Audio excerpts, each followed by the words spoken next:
በስመ አብ ወወልድ ወመንፈስ ቅዱስ አሃዱ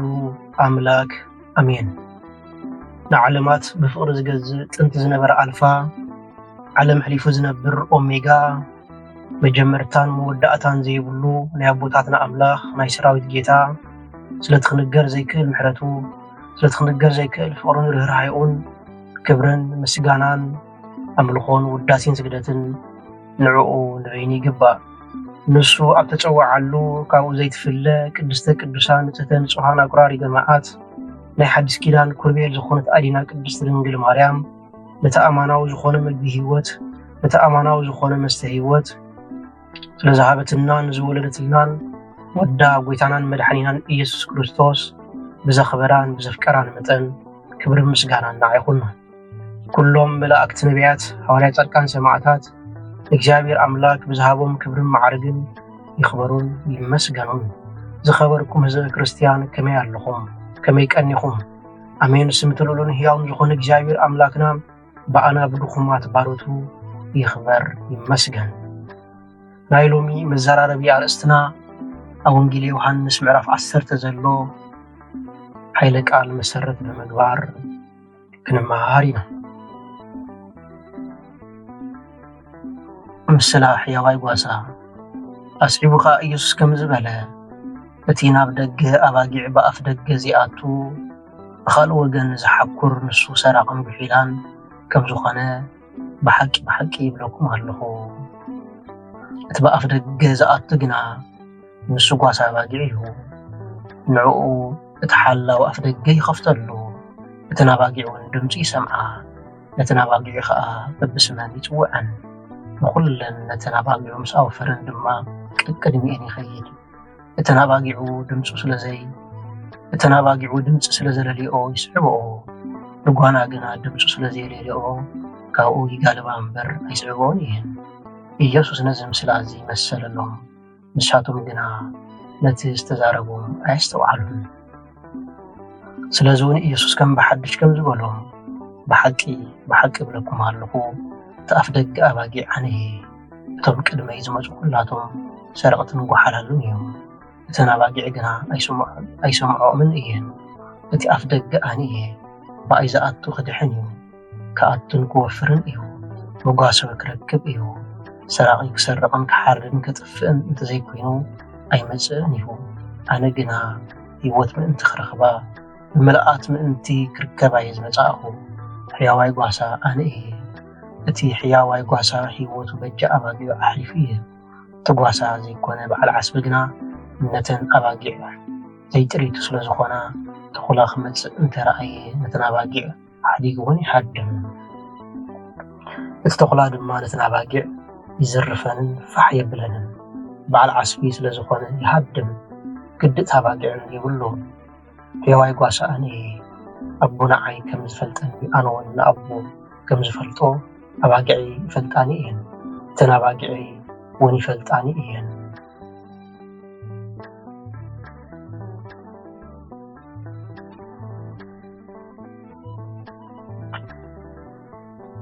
ስለ ቃላቱ ስም እግዚአብሔር አምላክና በአና ብድኹማት ባሮቱ ይኽበር ይመስገን። እግዚአብሔር አምላክ በደልናን ኃጢአትናን ከይተመልከተ ብድጋሚ ብቃላቱ ክንጸናናዕ ብቃላቱ ክንፍወስ ስለዝፈተወ ስለዝፈቀደ ክብርን ምስጋናን አምልኾን ውዳሴን ስግደትን ንዕኡ ንበይኑ ይግባእ። እቲ ሕያዋይ ጓሳ ኣነ እየ ይብል ጎይታናን መድሓኒናን ኢየሱስ ክርስቶስ። እቲ ሕያዋይ ጓሳ ኣብ ክንዲ ኣባጊዑ ህይወት ይሕልፍ ይብለና። ብሓቂ ሕያዋይ ጓሳ እግዚአብሔር አምላክ እዩ። ሕያዋይ ጓሳ ጎይታናን መድሓኒናን ኢየሱስ ክርስቶስ እዩ። ወገናተይ ከምቲ ኣቦና ዘማራይ ዳዊት ኣብ መዝሙረ ዳዊት ምዕራፍ 23 ኢልዎ ዘሎ እግዚአብሔር ጓሳየ እዩ ዝጎድለኒ የብለይን፣ ናብ ልቡዕ ሻኻ ይወስደኒ፣ ናብ ዘዕርፈሉ ቦታ ይመርሓኒ ብምባል ዝዘመረ ሕያዋይ ጓሳ እግዚአብሔር አምላክ እዩ። በዚ ነገር እዚ أزينا دس كبلنا يقبأو حلوة جابر أملاك معلتي جابر أملاك يحلونا بدك أسنا متنسأنا منبارنا بهوت مهلاونا كله خبت حلا وزخونه كبت حياواي قاسا زخونه جابر أملاك يوم كبر القدس داويت نايا باقي نجر سلازفلت ناي قاسا نجر سلازفلت بأمنت بقنعنان أباقي يحلو سلازنبره نس دما اتحياواي نقوم قاسا جابر أملاك كم زخونه مسكره حياواي قاسا እግዚአብሔር ይሁን በመባል ለማዘመረ ዝጎድልን የብለይ በመባል ለማዘመረ በእውነት ወገናተይ ሎም ጊዜ ዘድሊና ዘሎ እምነት እዩ ክቡር ቅዱስ ዳዊት በቤት አቡ ውስጥንዓቀ ዝተረስዐ ነበረ ስድራ ቤቱ አንበሳን ድብን እንኳ ከይተረፈ አሕሊፎም ዝሃብዎ ብላቴና ንኡስ ህፃን አበረኻ መሳባጌጥ ነበር ነበረ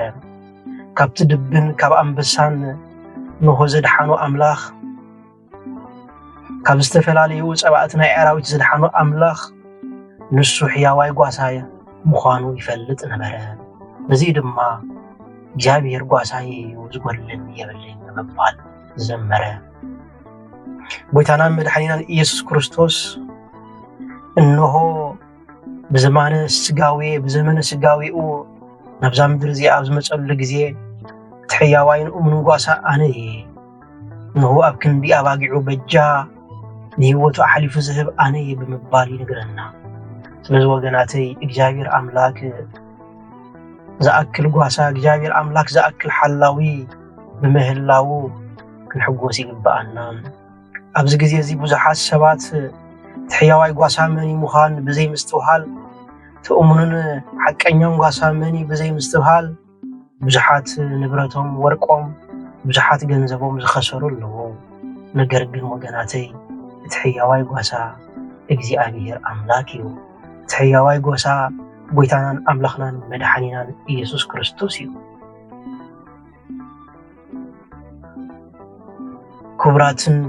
ክቡራንን ኣሕዋት ብዙሓት ድምፅታት ኣብ እንሰምዓሉ እዋን ኢና ዘለና كل سب تعقنيا أنا يبل كل سب مجد هوت زريعك أنا يبل كل سب زمرحك أنا يبل كل سب أنا نجنزب زي كون كسني هوت يزسر حندابليك أباتر نجرجن نتناواجع الصبحة حرير يبلعن نتن استسبراجن سليئن قديه والله سلزي تحياواي قاسا من مخالوخ نفلت يقبأنا بتؤمن قاسا أبكن دا أباقعو بجاني هو تزحلفه قويتانان مدحانينان إيسوس كريستوس مخانو خنفلت يقبأنا وقناتي كنبازن كنقبزبز أي قبأناني ندمسو خنسومعو يقبأنا لومي بزحات السبات نتنا حياواي قواسا دمس بزي مسمعنا نايت أمون زخونا حلاوينا إجابير أملاك دمس بزي مسمعنا مفتو سرقتن وحلالون كوينا نركبالنا جنزبنان وركنان نفلتينا نزول سبات زباخنا جنزبنان وركنان نتأنقلتن نايمتحت سباتن زوفنا أزينا وزحاتنا وقناتي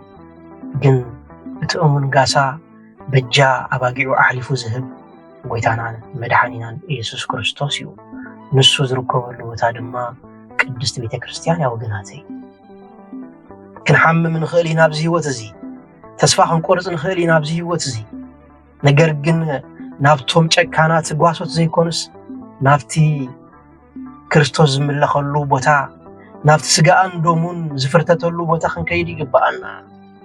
ናይ ኩሉ ፈውሲ ናይ ኩሉ መድኃኒት ጎይታናን መድኃኒናን ኢየሱስ ክርስቶስ እዩ ስጋይ ዝበልዐ ደመይ ዝሰተየ ናይ ዘለዓለም ህይወት ኣለዎ ይብለና اتسقاي زي بلع دمي وزي ستي نايزل عالم هيوت يوبلن يبلنا سلازي نايزل عالم هيوت كنركب ندلن تخوينا كاب حمامنا خاب دوينا نو كاب كانزانا خنفوس ندلن تخوينا نايزي حياواي قواسا زخون بيتانا مدحانينا إيسوس كريستوس سقان دمن كنبلع يقبالنا لومي بوزحات حسوت قواسة متيوم اللو ከምቲ ጎይታና መድሓኒና ኢየሱስ ክርስቶስ ዝበሎ ብዙሓት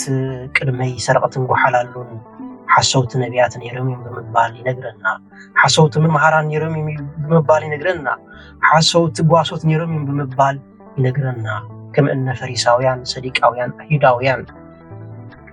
ንዕለተ ሰንበት ሕጊ ብምውፃእ ናይ ደቂ ሰባት ገንዘብ ዝበልዑ ናይ ደቂ ሰባት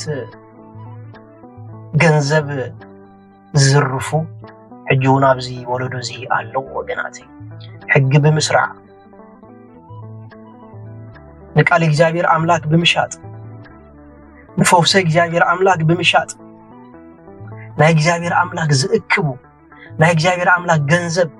ዘርፉ ብዙሓት ሓሰውቲ ጓሶት መፅኦም ኣለው ክንጥንቀቕ ይግባአና ወገናተይ እቲ እሙንን ቆልዑን ጓሳ ጎይታናን መድሓኒናን ኢየሱስ ክርስቶስ እዩ ናብ ገዳማቱ ክንከይድ ይግባአና ናብ ጸበሉ ክንከይድ ይግባአና ናብ ቅድስተ ቅዱሳኑ ክንከይድ ይግባአና ከመይ እቲ እሙንን ሕያዋይን ጓሳ ጎይታናን መድሓኒናን ኢየሱስ ክርስቶስ እዩ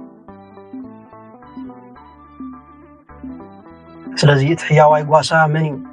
እቲ ሕያዋይ ጓሳ ጎይታናን መድሓኒናን ኢየሱስ ክርስቶስ እዩ እወ እቲ ሕያዋይ ጓሳ ኣነ ኢሉ ክዛረብ ዝኽእል ደፊሩ ብተውዓት ክምስክር ዝኽእል ንሱ ጥራይ እቲ ሕያዋይ ጓሳ ንኣባጊዑ ዝፈልጠን ኣባጊዑ ንዑ ዝፈልጦ ኣብ ክንዲ ኣባጊዑ ህይወቱ ዝህብ ህይወቱ ጥራይ ኣይኮነን ስጋኣን ዶሙን ፈርቲቱ ዝህብ ምናልባት ጓሳ ንፈልጥ እንተኮይና ናይ ሎሚ ጓሳ ድሕሪ ኣባጊዕ ዝኸይድ ጓሳ እዩ ነገር ግን ክርስቶስ ኣምላኽና ቅቅድ ብኣባጊዕ ዝኸይድ ጓሳ እዩ ናይ ሎሚ ጓሳ ንኣባጊዑ ሓሪዱ ዝበልዕ ጓሳ እዩ ንቆርበተን ድማ ዝንፀፎ ጓሳ እዩ ነገር ግን ጎይታናን መድሓኒናን ኢየሱስ ክርስቶስ ስጋን ደምን ሂቡ ብልዕዎ ስተይዎ መድሕነት ክኾነኩም እዩ ዝብል ኣምላኽ እዩ ስለዚ ካብዚ ጓሳ ዝናበይና ንኸይድ ናበይና ቀልቢ ዓባዕ ንብል እቲ እሙንን ሓቀኛን ጓሳ ኣምላኽናን መድሓኒናን ኢየሱስ ክርስቶስ እዩ ካልእ ሓቀኛ ጓሳ የለን ስለዚ ኣብቲ ንሱ ዝርከቦ ቦታ ኣብቲ ንሱ ዝኸብረሉ ቦታ ብምኻድ ካብኡ ፈውሲ ህይወት ካብኡ መድሓን ህይወት ክንረክብ ይግባአና እንተዘይኮይኑ መፃወቲ ሓሰውቲ ጓሶት ክንከውን ኢና ከምቲ ኣብ ማቴዎስ ምዕራፍ 24 ተጻሒፉ ዘሎ ኣብቲ ዳሕራይ ዘመን ክርስቶስ በዘሎ በዚ መፂሎ እንተበልኹም ኣይትእመንዎም ይብለና ኣብቲ ግንቢ ዘለዎ ኣብኡ ኣሞራታት ኣለዉ ይብለና ኣብቲ ክርስቶስ ዘለዎ ኣብኡ ምእመናን ኣለዉ ክርስቶስ ዝርከበሉ ቤት ድማ ቅድስቲ ቤተክርስትያን ኣውድናት እዩ ካብ ቅድስቲ ቤተክርስትያን ወፂኢና እንሆ ነቶም ሕሱማትን ነቶም ሕስያ ዘይብሎምን ጓሶት ኣሕሊፍና ህይወትና ክንህባ ይግባአናን ናብቲ እሙን ጓሳ ጎይታናን መድሓኒናን ኢየሱስ ክርስቶስ ክንፅጋዕ ይግባአና ቅድመይ ዝመፁ ኩሎም ሸፋት እዮም ይብለና እዚ ማለት ቅድስቲ ቤተክርስትያንና ኣገላልፃ ናይ ሓቂ ነቢያት ኣይኮኑን ዝገልፅ እንታይ ደኣ ነቶም ናይ ሓሶት ነቢያት እዩ ዝገልፅ ሸፋቱ ዝብለና ዘሎ ግን ናይ ሓሶት መምሃራን ሰብ ብምድንጋር ወርቅን ጨርቅን ምእመናን ብምእካብ ንገዛእ ርእሶም ዘበልፅጉ ንገዛእ ርእሶም ዝሃንፁ ንገዛእ ርእሶም ዘስፍሑ እዚኦም ሓሰውቲ መምሃራን እዮም ወገናተይ ኣብ ኦሪት ግዜ እውን ብዙሓት ሓሰውቲ መምሃራን ነይሮም እዮም ወገናተይ ናይ ምእመናን ገንዘብ ዝእክቡ ናይ ምእመናን ዕሽር ዝእክቡ ናይ ቅድስት ቤተክርስትያን ንብረቶም ዝገብሩ ብዙሓት ሓሰውቲ መምሃራን ነይሮም እዮም ካብዚኦም ክንጥንቀቕ ይግባአና ኣብዚ ሰዓት እዚ እውን ብስም እግዚኣብሔር ኣምላክ ዘይቲ ዝነግዱ ዘይቲ ዝሽቅጡ ብስም እግዚኣብሔር ኣምላክ ፈውሲ ዝሸጡ መድሃኒት ዝሸጡ ብስም እግዚኣብሔር ኣምላክ ካብ ማዕዳ ገንዘብ ዝቕበሉ ብዙሓት እዮም ስለዚ ካብዞም ሓሰውቲ መምሃራን እዚኦም ክንጥንቀቕ ይግባአና حقኛን حساون ጓሳ ፈሊና እንፈልጥ ይግባአና ታቀኛ ጓሳ ንሱ አመስቀል ይርከብ ንሱ አመከራ ይርከብ ንሱ አፈተነ ዘዓለም ዚያ ይርከብ ንሱ መስቀል ክርስቶስ ይስዕብ ንአባጊዕ ይከላኸል حق ይዛረብ እተነ ሓሱት ጓሳ ግና ንነፍሱ ይደሊ መኽሰብ ይደሊ ንአባጊዕ ድማ ሓዲግዎን ይኸይድ መከራ ዝመጸሉ ግዜ ፈተና ዝመጸሉ ግዜ አራዊት ዝመጸሉ ግዜ ጠንጢንዎን ይኸይድ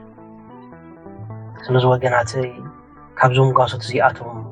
ክንጥንቀቕ ይግባአና ሎሙን ብዙሓት ሕሱማት ጓሶት ኣለዎ ወገናተይ ሎሚ እውን ብዙሓት ሸፋት ኣለዎ ወገናተይ ኣብ ማሕበራዊ ሚድያ ገንዘብ ዝእክቡ بسم بيت كريستيان جنزبنا بانكم زقتو بسم قدسي بيت كريستيان بسم صقومات جبؤم زخعبتو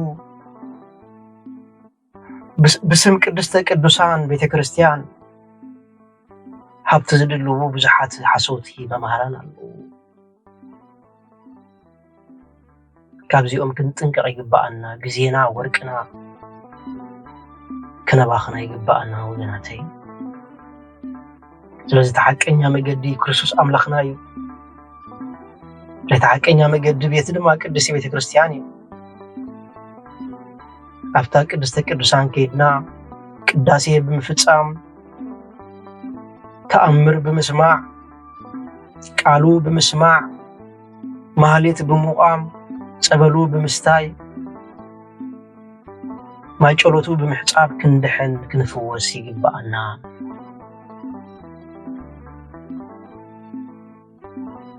ስለዚህ ተሐቀኛ ድምጽ ክርስቶስ ክንፈልጥ ይግባአና ቅድስት ቤተ ክርስቲያንና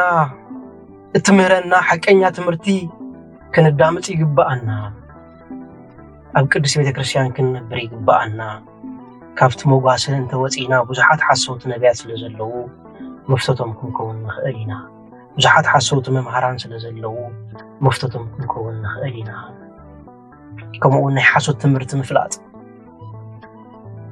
بكل منفس ممرمار دا أمبر أمين نخن قبولا يقبال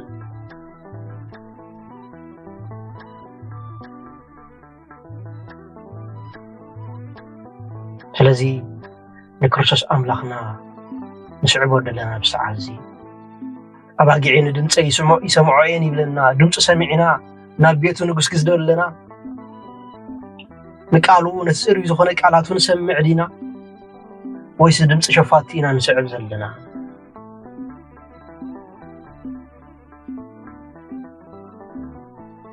بزيكاي ولا حنتو كحد قوري أي تخلوني أمام زول الأوان